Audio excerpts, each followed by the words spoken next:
ब्रह्मांड में बहुत सी ऐसी चीज़ें हैं जिनके बारे में जानकर हमें बहुत अचंभा होता है, लेकिन वो बहुत प्रमुख बातें हैं।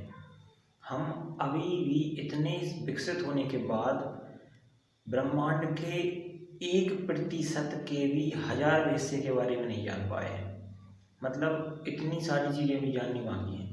तो उन्हीं प्रमुख चीज़ों में से हम कुछ ऐसी चीज़ों के बारे में बात करेंगे, कुछ ऐसे ग्रहों के बारे में, ऐसे तारों के बारे में बात करेंगे जिनको जानकर आपको रुचि होगी। तो सबसे पहले हम बात करेंगे पृथ्वी के बारे में। तो पृथ्वी सौरमंडल के अंतर्गत तीसरे नंबर पर आती है। बुध, शुक्र और उसके बाद हमारी पृथ्वी। पृथ्वी की घूर्णन गति 1675 किलोमीटर प्रति घंटा है। घूर्णन गति मतलब अपने ही अक्ष पर घूमती है पृथ्वी, उसको घूर्णन गति कहते हैं। परिक्रमण गति जो है वो 1,08,000 किलोमीटर है, जिस गति से पृथ्वी सूर्य के चक्कर लगाती है। ठीक है, जैसे ये अगर सूर्य है तो पृथ्वी जो उसके चक्कर लगा रही है, यहाँ से इसी रफ्तार से पृथ्वी इसी जगह पर वापस आ जाती है जब, तो उसको पूरा एक वर्ष कहते हैं। और उस वर्ष पर पृथ्वी 365 दिनों में आ पाती है। इस जगह से शुरू करके पूर्ण चक्कर जब पृथ्वी अपने ही रूट के द्वारा लगा लेती है तो उसे एक वर्ष कहते हैं। 365 दिन हो जाते हैं। सूर्य के चक्कर जब लगाती है पृथ्वी तो उसकी गति होती है 1,08,000 प्रति घंटा, और अपने अक्ष पर पृथ्वी घूमती है 1675 किलोमीटर प्रति घंटे की रफ्तार से, और अपने अक्ष पर पृथ्वी ऐसे घूमती है, इस तरह से अपने अक्ष पर घूमती है पृथ्वी अपने अक्ष पर कुछ इस तरह से झुकी होती है। पृथ्वी का अक्ष बिल्कुल एक गेंद की तरह सीधा नहीं होता, एक ऊपर एक नीचे। पृथ्वी थोड़ी अक्ष पर अपनी झुकी हुई है। ये एक उत्तरी ध्रुव है और ये इसका दक्षिणी ध्रुव है। अब सौरमंडल को इंग्लिश में सोलर सिस्टम भी कहते हैं और उसे सौर परिवार भी कहते हैं। वो सौर परिवार कहलाता है। सौर परिवार इसलिए कहलाता है क्योंकि उसमें 8 ग्रह हैं और एक सूर्य है, कुछ उल्कापिंड भी हैं, लेकिन सूर्य जो है वो उसका सबसे प्रमुख है। उसी सूर्य की वजह से ही बाकी सारे ग्रह अस्तित्व में हैं, और सूरज जो है वो उस परिवार का मुखिया है। ठीक है, 8 उसमें ग्रह हैं। कौन कौन से ग्रह हैं? सबसे नजदीक जो ग्रह है सूर्य का वो है बुध ग्रह, वो सबसे छोटा ग्रह भी है। उससे थोड़ा बड़ा है शुक्र ग्रह, और दूसरे नंबर पर आता है, तीसरे नंबर पर है हमारी पृथ्वी, जिस पर एकमात्र ऐसा ग्रह सौरमंडल का जिस पर जीवन उपलब्ध है। पृथ्वी के अतिरिक्त किसी भी ग्रह पर जीवन उपलब्ध नहीं है। उसके बाद आता है मंगल ग्रह। मंगल ग्रह पर जीवन उपलब्ध नहीं है, लेकिन मंगल ग्रह पर जीवन की खोज की जा रही है, और मंगल ग्रह पृथ्वी से थोड़ा सा छोटा है। अब इन 4 ग्रहों के बाद इन 4 ग्रहों को आंतरिक ग्रह कहा जाता है, मतलब कि सूर्य के थोड़े नजदीक में है ये। और उसके बाद एक आवरण आता है क्षुद्र ग्रहों का, बहुत बड़ा आवरण है। बहुत सारी ऐसी अवशिष्ट चीजें हैं, उल्कापिंड उसमें भरे हुए हैं, और उनके अंदर ये 4 ग्रह हैं, और सूर्य के बहुत नजदीक हैं और छोटे भी हैं। उसके बाद जब ये 4 ग्रह, उसके बाद उल्कापिंड, और उसके बाद ये बाह्य ग्रह शुरू होते हैं, जिनमें सबसे पहला ग्रह है बृहस्पति ग्रह, जो कि हमारे सौरमंडल का सबसे बड़ा ग्रह है। दूसरे नंबर पर आता है शनि ग्रह। शनि ग्रह के चारों तरफ एक वलय चलती है, बहुत ही आकर्षक लगता है, सबसे सुंदर ग्रह माना जाता है, लेकिन बहुत ही ज्यादा खतरनाक भी है। ये 6वें नंबर ग्रह है। 7वें नंबर पर आता है यूरेनस, जिसको हिंदी में अरुण भी कहते हैं।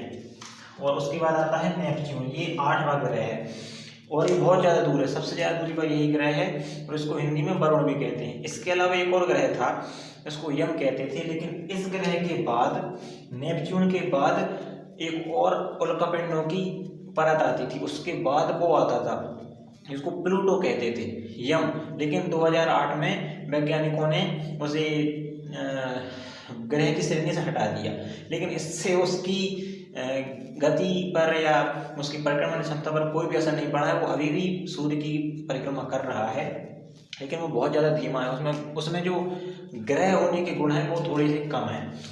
अब उल्कापिंड और ग्रहों के उपग्रह, ये भी सौरमंडल का ही हिस्सा है। उल्कापिंडों के बारे में मैंने आपको बताया।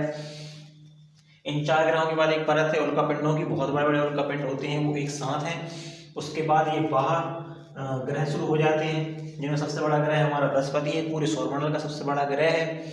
उसके बाद इन 4 ग्रहों के बाद एक और फिर से उल्कापिंडों की बहुत बड़ी परत आती है। अब उपग्रह जो होते हैं वो ग्रहों के साथ ही चलते हैं। जैसे ग्रह सूर्य के चक्कर लगाते हैं, उपग्रह ग्रहों के चक्कर लगाते हैं।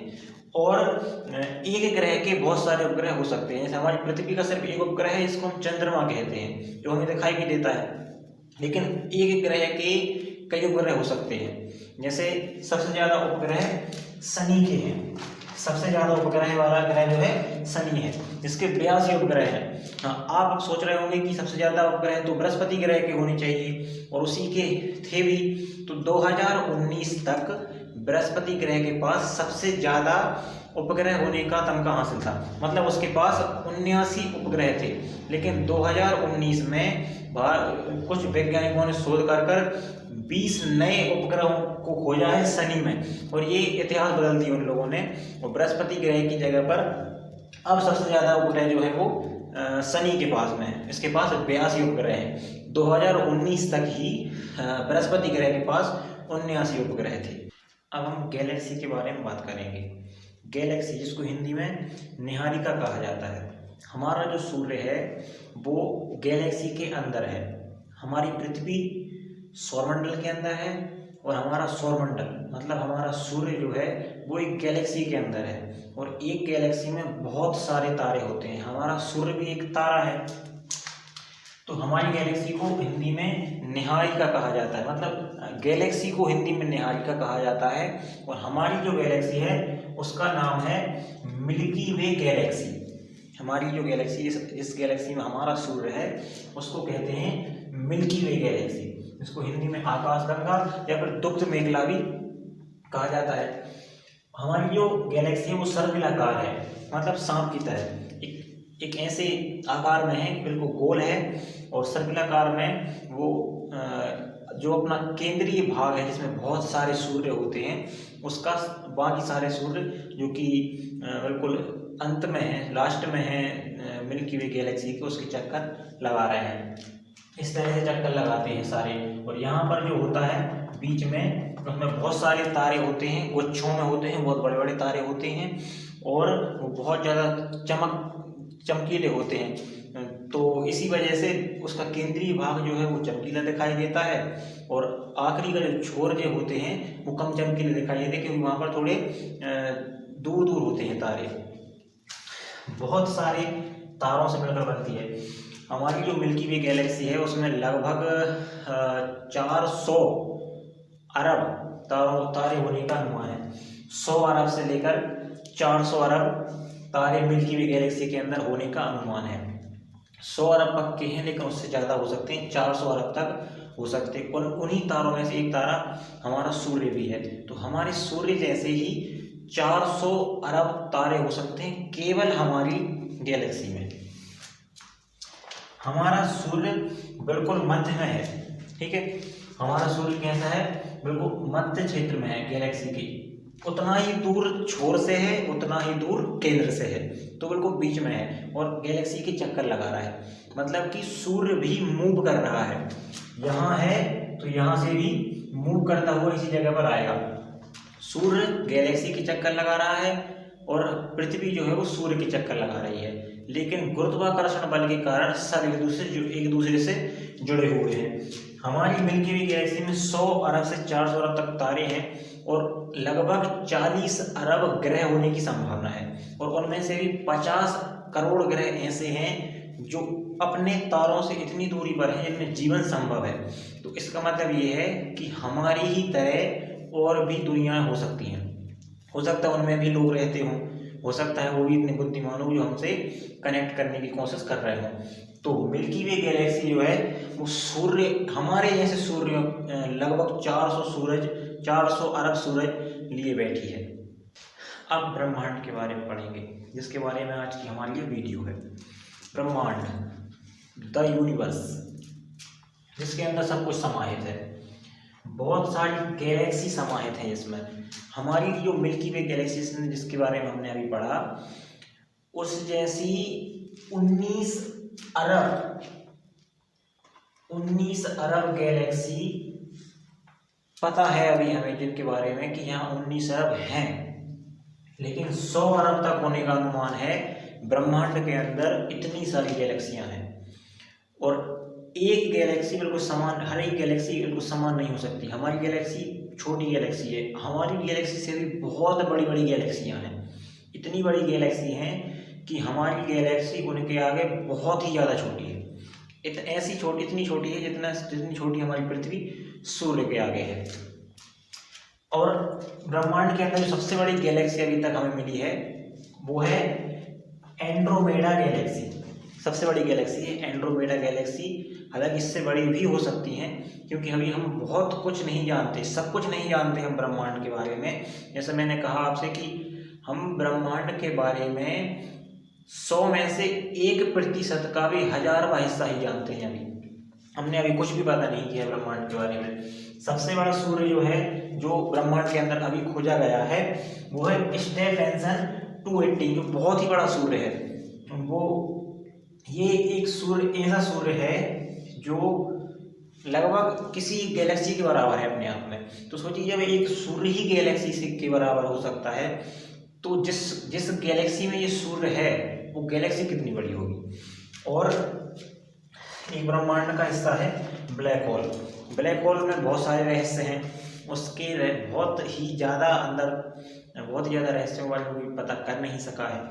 लेकिन उसके बारे में सिर्फ इतना मैं बता सकता हूँ कि ब्लैक होल के अंदर कोई भी फिजिक्स का नियम काम नहीं कर सकता। कोई भी फिजिक्स का नियम काम नहीं करता, कोई गति काम नहीं करती, वायुमंडल नहीं है, हवा की गति नहीं है। आप बात भी नहीं कर सकते, वहाँ पर सांस भी नहीं ले सकते। आप जिस मुद्रा में अगर वहाँ पर हैं, आप वहीं रह जाएंगे और ब्लैक होल में ही घूमते रहेंगे। ब्लैक होल का निर्माण कैसे होता है? ब्लैक होल जो है वो एक सूर्य ही होता है, जो अब एक सूर्य पीक पर पहुँच जाता है, बहुत ही ज़्यादा तप जाता है। उसके बाद धीरे धीरे करके सूरज ठंडा होने लगता है, तारा जो है ठंडा होने लगता है, और एक दिन इतना ठंडा हो जाता है कि वो राख के रूप में बदल जाता है। और वो जो राख जो है वो अपनी ही गति से, जैसे पहले घूम रही थी उसी गति से घूमती है, और जो भी उसकी चपेट में आता है, जो भी थोड़े से भी पास में आता है, उसको अपनी तरफ खींच लेती है। उसका गुरुत्वाकर्षण बल इतना ज़्यादा खतरनाक होता है, अगर कोई तारा उस ब्लैक होल के पास से गुजरता है तो उसे अपनी तरफ खींच लेता है, और जैसे ही उस तरफ खींचता है वो उसे राख में बदल देता है, और इस तरह से वो एक अच्छे खासे तारे को नष्ट कर देता है। और अब जब हमने इतनी सारी चीज़ें देख ली हैं, तो हम कंपैरिजन करेंगे कि जब ये तारा जो है वो इतना बड़ा तारा है स्टेफेंसन 218, वो टोन 618 जो कि ब्लैक होल है, उसके आगे कुछ भी नहीं है। तो हम ब्रह्मांड में जो भी ग्रह, सूर्य, तारे जो उपस्थित हैं, उनके बीच में कंपैरिजन करके मैं आपको बताऊंगा। ग्राफिक्स की मदद से नहीं, सीधे सिंपल बोर्ड पर ही बता रहा हूँ मैं आपको कि अगर ये जो गोला आप देख रहे हैं, ये अगर बृहस्पति ग्रह है तो इसके आगे हम देखेंगे पृथ्वी कितनी बड़ी हो सकती है इसके कंपैरिजन में। तो इसके कंपैरिजन में अगर आप पृथ्वी देखेंगे तो मात्र इतनी सी आपको पृथ्वी दिखेगी। मतलब कि बृहस्पति ग्रह जो है पृथ्वी से लगभग 1300 गुना बड़ा है। इतनी पृथ्वियां, 1300 से ज्यादा पृथ्वी बृहस्पति ग्रह में समाहित हो जाएंगी। तो पृथ्वी हमारी इतनी छोटी लगेगी बृहस्पति ग्रह के सामने। ठीक है, ये पृथ्वी और बृहस्पति का कंपैरिजन हो गया। अगर आप पृथ्वी और सूर्य का कंपैरिजन करेंगे ना, तो इतनी भी नहीं बचेगी पृथ्वी, इतनी छोटी हो जाएगी सूर्य के कंपैरिजन में। तो सूर्य इतना ज़्यादा बड़ा है हमारी पृथ्वी से। और अगर आप बृहस्पति ग्रह और सूर्य का कंपैरिजन करें, जो हमारा तारा है जिसका नाम सूर्य है, उसका और बृहस्पति ग्रह का कंपैरिजन करें तो लगभग इतना ही होगा। बृहस्पति ग्रह हमारी सूर्य से इतना ही, बृहस्पति ग्रह और सूर्य के बीच में ये कंपैरिजन होगा। और अगर आप बात करें जो सबसे बड़ा सूर्य है, जिसका नाम है स्टेफेंसन 218। उसके आगे अगर हम सूर्य की बात करें तो हमारा सूर्य उसके आगे बहुत ही ज्यादा छोटा है सूर्य। तो अब आप अंदाजा लगा सकते हैं कि जब हमारा सूर्य, जिसके अंदर 1300 से ज्यादा बृहस्पति ग्रह, ऐसा बृहस्पति ग्रह जिसमें लगभग 1200 से ज्यादा पृथ्वियां समा रही हों, वो सूर्य इसके आगे इतना छोटा है, तो ये कितना बड़ा होगा। और जिस गैलेक्सी में ये होगा वो गैलेक्सी कितनी बड़ी होगी। और ये सारी चीजें केवल ब्रह्मांड के अंदर हैं, ठीक है। और ये जो है वो अंतिम नहीं है सबसे बड़ी चीज, इससे भी बहुत बड़ी बड़ी चीजें हैं जो अभी हमें पता नहीं है। और उसमें से एक है स्टेफेंसन 218 से बड़ा जो ब्लैक होल, इसके बारे में हमने बात की। वो ब्लैक होल जो है उसका नाम है टोन 618। ये जो ब्लैक होल अगर इतना बड़ा है तो उसके कंपैरिजन में स्टेफेंसन इतना बड़ा है। स्टेफेंसन 218 इतना बड़ा होगा मात्र टोन 618 की तुलना में। और ये जो ब्लैक होल है, ये इतना बड़ा ब्लैक होल है कि एक गैलेक्सी से भी ज़्यादा बड़ा है ये। तो आप सोच सकते हैं कि इतना बड़ा ब्लैक होल जो एक पूरी की पूरी गैलेक्सी से भी बड़ा है, जिसके अंदर अरबों तारे होते हैं, सोचिए कितना बड़ा ब्लैक होल होगा ये। और ये कितने तारों अब तक अपनी चपेट में ले चुका होगा। तो इस कंपेरिजन से सिर्फ इतनी ही चीज़ समझ सकते हैं हम कि ब्रह्मांड बहुत बड़ा है। ब्रह्मांड इतना बड़ा है कि हम उसके बारे में सोच भी नहीं सकते, सिर्फ कल्पना कर सकते हैं। तो मोरल ऑफ द स्टोरी ये है कि इतना बड़ा ब्रह्मांड, अरबों गैलेक्सी, उन सब में हमारी छोटी सी गैलेक्सी है मिल्की वे गैलेक्सी। उसके अंदर हमारा एक साधारण सा सूर्य है, साधारण सा तारा है जिसका नाम है सन, जिसको हम सूर्य कहते हैं। उसके अंदर हमारा बहुत छोटा ग्रह पृथ्वी है। उसके अंदर हमारा पृथ्वी का पूरे हिस्से का सिर्फ 2% हिस्सेदार देश हमारा भारत, उसके अंदर हम बैठे हैं। तो ये सब देखकर आपको, ये सब वीडियो देखकर आपको लगा होगा हम कितने छोटे हैं यार। बिल्कुल सच्चाई यही है कि हम बहुत छोटे हैं। और जब आपके सामने कोई बड़ी बड़ी बातें मारे ना, तो हमारी ये वीडियो दिखा दीजिएगा उनको और कहिएगा कि बेटा हमारी औकात सिर्फ इतनी है, भगवान बहुत बड़े हैं हमसे, इसलिए हमें हमेशा लिमिट में रहना चाहिए। हमारी पृथ्वी अगर पूरे गैलेक्सी से हट भी जाए तो किसी को कोई फर्क नहीं पड़ेगा। ठीक उसी तरह जिस तरह से कि एक इंसान इस धरती से उठ जाए तो इस धरती को कोई फर्क नहीं पड़ेगा। इसलिए इंसान को कभी घमंड नहीं करना चाहिए।